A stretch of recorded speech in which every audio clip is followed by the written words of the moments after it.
వేదిక పైన ఉన్నటువంటి మాజీ శాసనసభ్యులు, ఎమ్మెల్సీలు, స్థానిక సంస్థల ప్రజాప్రతినిధులు, పార్టీ స్థాయి రాష్ట్ర నాయకులు, మీ అందరికీ కూడా నమస్కారాలు. 44-45 డిగ్రీల ఎండ ఉండే ఈ టైంలో అశేషంగా ఎండ బాధ కూడా అనుభవించేంత దూరం తరలి వచ్చినటువంటి నా అన్నదమ్ములకు, అక్క చెల్లెలకు అందరికీ పేరు పేరున నమస్కారాలు.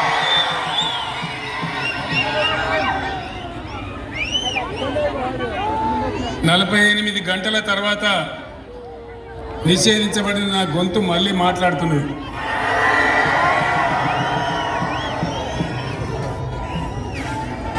నేను ఏం చేసినని నా గొంతు ఆపినారు.